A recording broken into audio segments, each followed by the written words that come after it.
Hello everyone, and welcome.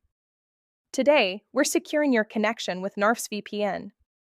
In this tutorial, we'll walk through the simple steps to get it set up on your Android device, giving you a more private and secure browsing experience. Let's get started. First, open the Google Play Store on your Android device. In the search bar, type Knarfs VPN. Before tapping Install, it's important to confirm that the app name and icon match the official Knarfs VPN app. This helps prevent installing fake or malicious apps. Once you've confirmed it's the correct app, tap Install, and after the installation is complete, open Knarfs VPN. On the main screen, tap the menu icon, usually represented by 3 horizontal lines, and select Check Updates. This step is crucial to ensure that you have the latest server list and configurations.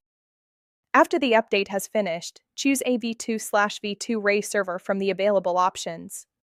To extend your session, tap Add Time. Finally, tap Start to initiate the VPN connection. And that's all there is to it. By following these simple steps, you've successfully set up Knarfs VPN, enhancing your online security and privacy. Remember to use VPNs responsibly and ethically. Thanks for watching, and subscribe for more tips on staying safe in the digital world.